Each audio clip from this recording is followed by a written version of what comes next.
जय श्री राम, सादर प्रणाम। मैं हूं श्री राम सेवक राजा बाबू और आज मेरी मौजूदगी है बाबा गोरक्षनाथ की पावन भूमि पर बुद्ध विहार में।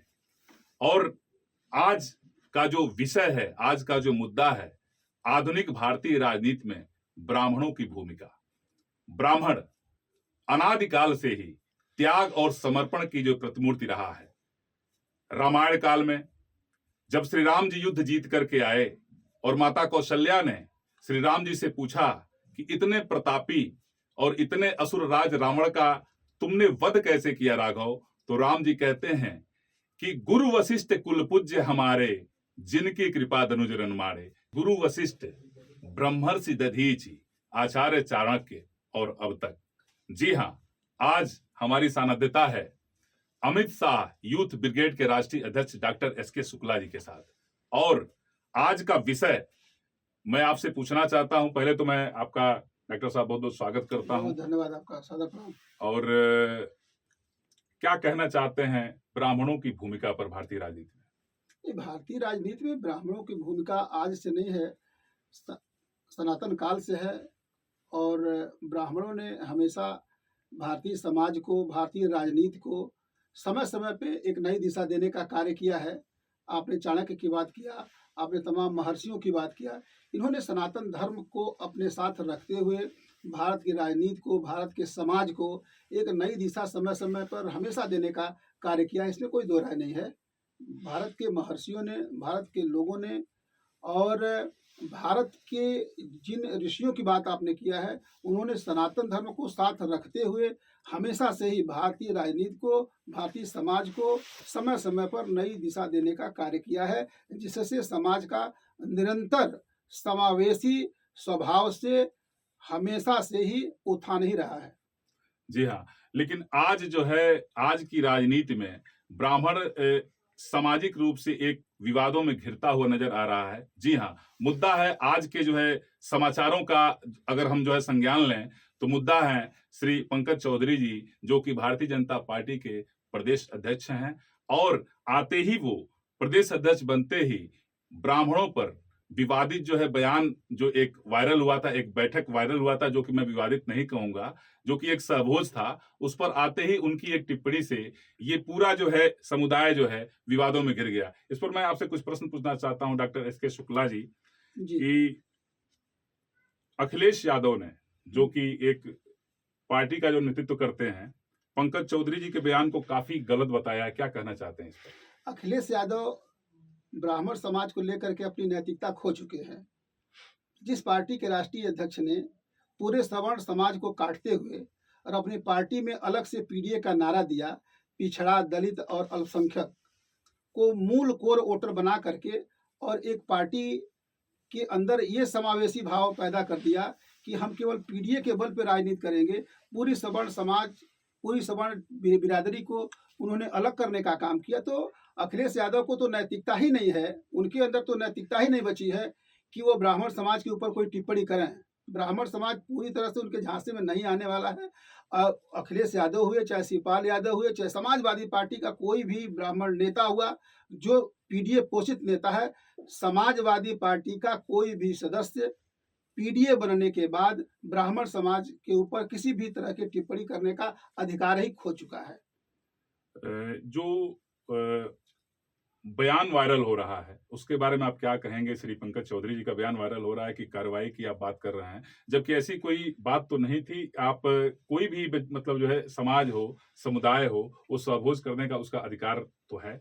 लेकिन भारतीय जनता पार्टी के द्वारा उन्होंने ये तर्क दिया कि भारतीय जनता पार्टी हर वर्ग की राजनीति करती है, हर जात की राजनीति करती है, तो ऐसा जो है एक जो है जो ब्राह्मण समुदाय का जो है सहभोज हुआ है, ऐसा फिर अगर होगा तो उस पर कार्रवाई की जाएगी। इस पर आप क्या कहना चाहेंगे? ये तमाम न्यूज में वायरल भी हो रहा है। आपके इस प्रश्न का उत्तर मैं दो भाग में दूंगा जी। पहला भाग तो यह है कि माननीय श्री पंकज चौधरी जी ने उत्तर प्रदेश के प्रदेश अध्यक्ष के रूप में ब्राह्मण समाज के ऊपर कोई टिप्पणी नहीं किया है। उन्होंने भारतीय जनता पार्टी के विधायकों के बारे में पत्रकारों से प्रश्न पूछने के उत्तर में उन्होंने कहा है कि जो भी ब्राह्मण विधायक बैठे हैं, इस तरह की घटनाएं नहीं होनी चाहिए।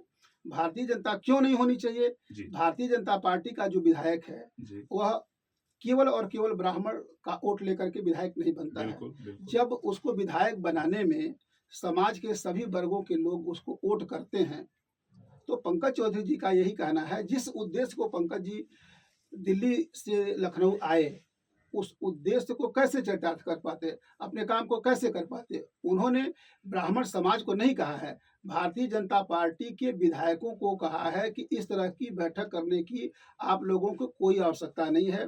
आप याद कीजिए, पंकज चौधरी जी जब प्रदेश अध्यक्ष बन के आए थे, तो उन्होंने यही कहा था कि मैं उत्तर प्रदेश के भारतीय जनता पार्टी के सभी कार्यकर्ताओं के लिए अड़ूंगा, आगे बढ़ूंगा और लड़ूंगा। स्थिति क्या थी? पंकज चौधरी जी के आने के पहले लखनऊ से लेकर दिल्ली दरबार तक यह संदेश गया था कि भारतीय जनता पार्टी के अंदर, संगठन के अंदर और सरकार के बीच में कुछ ठीक ठाक नहीं है, और पंकज चौधरी जी को उत्तर प्रदेश का अध्यक्ष बना करके भेजा गया था। उन्होंने आते ही ये संदेश दिया कि जिन कार्यकर्ताओं को शिकायत है उनके लिए मैं खुद आगे बढ़ करके सरकार के अंदर जो ब्यूरोक्रेसी ऐसी बैठी हुई है जो कि भारतीय जनता पार्टी के कार्यकर्ताओं को तवज्जो नहीं देती है, उनकी लड़ाई मैं लड़ने का काम करूंगा। अब मैं आपको बताऊं कि जो दूसरा हिस्सा है इसका, कि पंकज चौधरी जी के प्रदेश अध्यक्ष बनने के बाद, हालांकि मैं भारतीय जनता पार्टी का काफ़ी अनुशासित सक्रिय कार्यकर्ता हूं, पार्टी के बारे में हमारे जैसे कार्यकर्ता को बोलने का बहुत बड़ा अधिकार नहीं है, लेकिन आपके प्रश्न का उत्तर देना इसलिए जरूरी है कि चीज़ें स्पष्ट हो सकें। पंकज चौधरी जी ने भारतीय जनता पार्टी के अंदर सब कुछ ठीक ठाक करने के लिए ब्राह्मण जो विधायक थे जो बैठक किए, उनके बारे में उन्होंने कहा कि इस तरह की बैठक की कोई आवश्यकता नहीं है। यदि मैं प्रदेश अध्यक्ष बन गया हूं, किसी को कोई दिक्कत होती, पंकज चौधरी जी ठीक नहीं कर पाते, तब इस तरह की बैठक की आवश्यकता रहती। बैठक हुई, मैं उसका भी समर्थन करता हूं, और माननीय पंकज चौधरी ने जो विधायकों को आगे इस तरह की बैठक को न करने की नसीहत दी, मैं उसका भी पूरे जोर शोर से मैं उनके उस आदेश का एक कार्यकर्ता होने के नाते मैं समर्थन करता हूं। जी, लेकिन जो तमाम न्यूज़ चैनल हैं इसको अपने अपने तरीके से इस न्यूज़ को वायरल कर रहे हैं कि कहीं न कहीं ब्राह्मण विधायकों की बैठक एक ब्राह्मण समुदाय की बैठक मानी गई है, और उसको जो है तमाम लोग तमाम पॉइंट ऑफ व्यू से देख रहे हैं। और मेरा अगला क्वेश्चन ये है कि क्या ब्राह्मण विधायकों की बैठक को आप सही मानते हैं? बिल्कुल सही मानता हूँ। ब्राह्मण विधायकों की बैठक को भी सही मानता हूँ, और माननीय पंकज चौधरी जी ने जो ब्राह्मण विधायकों को निर्देश दिया, मैं उसको भी सही मानता हूँ। ब्राह्मण विधायकों को ऐसी कौन सी परिस्थिति आ गई थी जिसके लिए उनको बैठक करना अनिवार्य हो गया था? यह पंकज जी के अध्यक्ष बनने से पहले की स्थितियां थी। ब्राह्मण विधायक इतने आहत थे कि उनको अपनी एकजुटता दिखानी पड़ी। क्यों दिखानी पड़ी? क्योंकि माननीय पंकज चौधरी जी के अध्यक्ष बनने के पहले लगभग, जो हम लोगों के पास रिकॉर्ड है, रिकॉर्ड के अनुसार लगभग 2000 के आसपास ब्राह्मणों के ऊपर, कार्यकर्ताओं के ऊपर, भाजपा को समर्थन देने वाले, भाजपा को चलाने वाले, भाजपा का विजय पताका फहराने वाले, प्रचार करने वाले लोग थानों में, ऑफिसों में, जगह जगह उत्तर प्रदेश की ब्यूरोक्रेसी द्वारा प्रताड़ित किए जा रहे थे। और उन लोगों की समस्याओं को लेकर के उन लोगों ने कोई बैठक किया होगा, उन्होंने सरकार के खिलाफ तो कोई बात की नहीं, उन्होंने पार्टी के खिलाफ तो कोई बात की नहीं, उन्होंने एक सहभोज का कार्यक्रम किया, बिल्कुल स्वागत योग्य है। और माननीय प्रदेश अध्यक्ष जी ने यदि अपने विधायकों को, अपने पार्टी के विधायकों को ऐसा कार्य आगे करने की नसीहत देते हैं, तो वह बहुत जिम्मेदार नेता हैं, काफ़ी अनुभवी नेता हैं, उनके पास 40 साल का राजनीतिक अनुभव है, और किसी भी पार्टी अध्यक्ष का यह नैतिक उसका पावर है कि अपने पार्टी के विधायकों को वह नसीहत दे सकता है, निर्देश दे सकता है कि आपको ऐसा काम नहीं करना चाहिए। क्यों नहीं करना चाहिए? क्योंकि आपकी जो परेशानी होगी उसकी जिम्मेदारी मैं लेता हूँ। उस जिम्मेदारी के साथ उन्होंने मना किया था। और रह गई बात, आपने कहा कि समाज में ब्राह्मण समाज की बात, यहाँ पर समाज की बात ही नहीं है, बात सुनियोजित षड्यंत्र की है, जो पंकज चौधरी जी के प्रदेश अध्यक्ष बनने के बाद जो पीडीए के लोग हैं, जो विपक्षी दल के लोग हैं, वह पंकज जी को बर्दाश्त नहीं कर पाए और उनके खिलाफ एक सुनियोजित षड्यंत्र ऐसा रचा गया जिससे उनको ब्राह्मण समाज में बदनाम करने का काम किया जाए। ऐसा मेरा जो पॉइंट ऑफ व्यू है, मुझे भी ऐसा ही विदित होता है, क्योंकि कल मैंने देखा एक चैनल पर जो है पूर्व प्रदेश अध्यक्ष और भाजपा के वरिष्ठ मार्गदर्शक मंडल के इस समय जो मेंबर हैं, डॉक्टर रमापत राम त्रिपाठी जी का एक इंटरव्यू चल रहा था और उनसे यही पूछा गया और उनसे यही कहा गया कि आप श्री पंकज चौधरी जी के राजनीतिक गुरु रहे हैं और पंकज चौधरी जी एक शायद वार्ड मेंबर थे और उन्होंने उनका नाम परसू किया और उनका नाम जो है आगे भेजा और प्रदेश कार्यकारिणी सहित केंद्रीय कार्यकारिणी सहित उन्होंने भेजा और वो इस पद पर ऐसे संघर्ष करते हुए 35 साल 40 साल जो आप बता रहे हैं उस तरह संघर्ष करते हुए आप यहाँ तक आए हैं। तो जो व्यक्ति इतना जमीनी संघर्ष करेगा निश्चित रूप से वह किसी जाति पर और किसी बिरादरी पर टिप्पणी नहीं करेगा। एक और वायरल हो रहा है जो है डॉक्टर साहब कि अखिलेश यादव जी ने उत्तर प्रदेश के ब्राह्मणों से सपा में वापसी की अपील किया, क्या कहना चाहेंगे आप इस पे? मैंने तो आपको कहा है कि अखिलेश यादव, शिवपाल यादव और समाजवादी पार्टी में राजनीति करने वाले जो ब्राह्मण नेता हैं, पीडीए पोषित जो ब्राह्मण नेता हैं, उनको भारतीय जनता पार्टी को चलाने वाले, भारतीय जनता पार्टी को मानने वाले, भारतीय जनता पार्टी को समर्थन देने वाले ब्राह्मणों को या ब्राह्मण विधायकों को या ब्राह्मण समाज के लोगों को नसीहत देने की कोई जरूरत नहीं है। अखिलेश यादव ने समाजवादी पार्टी को पीडीए में बदलने के बाद ब्राह्मण समाज से किसी भी तरह की अपेक्षा का अधिकार ही खो दिया है। तो ऐसे लोगों की क्या बात हम करें जिन लोगों का कोई समाज में एतबार ही नहीं है, जिन्होंने समाज को बांटने का काम किया, सवर्ण समाज को अलग करने का काम किया, पीडीए बनाने का काम किया। अखिलेश यादव मुलायम सिंह यादव जी के निधन के बाद 2017 से ही आज तक केवल प्रतिशत की राजनीति करते हैं। वो बताए ना कि पीडीए के कितने प्रतिशत लोग हैं, किस किस जात के लोग उनके साथ हैं, जरा बता दे। वो जिस तरह से उन्होंने अपमानित करके उत्तर प्रदेश के ब्राह्मण समाज को समाजवादी पार्टी से पीडीए बना करके अपमानित करने का काम किया और पीडीए बनने के बाद जिस तरह से जिन ब्राह्मण नेताओं के अंदर नैतिकता थी उन लोगों ने समाजवादी पार्टी छोड़ने का काम किया, वो दिन अखिलेश यादव जी भूल गए हैं।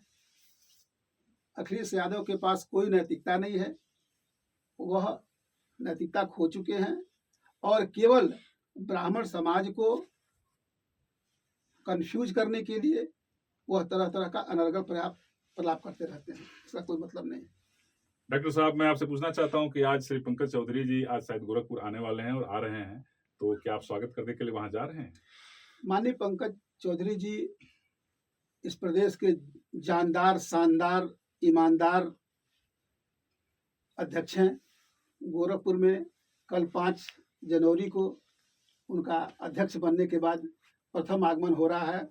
पूरी भारतीय जनता पार्टी पंकज चौधरी जी का स्वागत करने के लिए, अभिनंदन करने के लिए जोर शोर से अपनी तैयारी कर रही है और प्रदेश अध्यक्ष बनने के बाद गोरखपुर में बहुत शानदार तरीके से उनका स्वागत किया जाएगा। भारतीय जनता पार्टी का एक एक कार्यकर्ता, अमित शाह युद्ध ब्रिगेड का एक एक कार्यकर्ता लग करके उनका स्वागत करेगा और बहुत धूमधाम से उनके आगमन की तैयारी हो रही है और बहुत जोरदार उनका स्वागत भी होगा। यानी कि जो एक वायरल चल रहा है सामाजिक रूप से तमाम जो यहाँ मतलब जो तथाकथित जो है कुछ मीडिया चैनल है जो यूट्यूब आप कह सकते हैं, उसके द्वारा अब ये चल रहा है कि श्री पंकज चौधरी जी किसी राजनीतिक साजिश के शिकार हैं, क्या कहना चाहते हैं आप इस पे?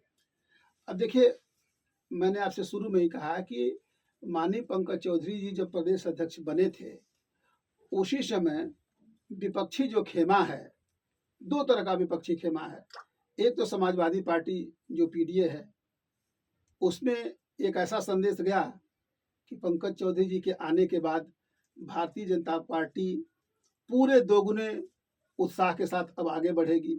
पूरी खलबली मच गई समाजवादी पार्टी में और वहाँ पे एक ऐसा षड्यंत्र रचा गया जो फेसबुक पे, सोशल मीडिया पे कुछ लोगों को पैसा दे करके आगे किया गया कि पंकज चौधरी जी की छवि को किस तरह से बिगाड़ा जाए। पंकज चौधरी जी की राजनीतिक उत्पत्ति ही ब्राह्मणवादी सोच से हुई है। पंकज चौधरी जी जिस संसदीय क्षेत्र के सांसद हैं वह पूरा संसदीय क्षेत्र ब्राह्मण बाहुल्य क्षेत्र है और ब्राह्मणों ने हमेशा पंकज चौधरी जी को सराखों पर बैठा करके संसद में भेजने का काम किया और पूरे पूर्वांचल में मैं इस दावे के साथ कह सकता हूं कि पंकज चौधरी जी ने जितना ब्राह्मणों का सम्मान किया है, जितना ब्राह्मणों का साथ देने का कार्य किया है, ब्राह्मण नेताओं के सानिध्य में रह करके जिस तरह से उन्होंने राजनीति सीखा है, राजनीति के आचरण पे वो पहुंचे हैं, दिल्ली में केंद्रीय वित्त राज्य मंत्री तक पहुंचे हैं, वह पूर्वांचल के ब्राह्मणों की देन है और उनका जो ब्राह्मणों के प्रति विश्वास है वह उनके उत्थान में काफी मायने रखता है। बिल्कुल, निश्चित रूप से अंडरस्टैंडिंग ठीक है लेकिन मिस अंडरस्टैंडिंग ठीक नहीं है। तो आप हैं डॉक्टर एसके शुक्ला जी, आपसे हम लोग बातचीत कर रहे थे और आप अमित शाह यूथ ब्रिगेड के एक तेज तर्रार और आगामी कर्णधार व्यक्तित्व हैं। आपका बहुत बहुत स्वागत है बहुत इस बुद्ध धन्यवाद, विहार में। सादर बहुत बहुत प्रणाम आप लोगों धन्यवाद। का। बहुत बहुत वंदे मातरम।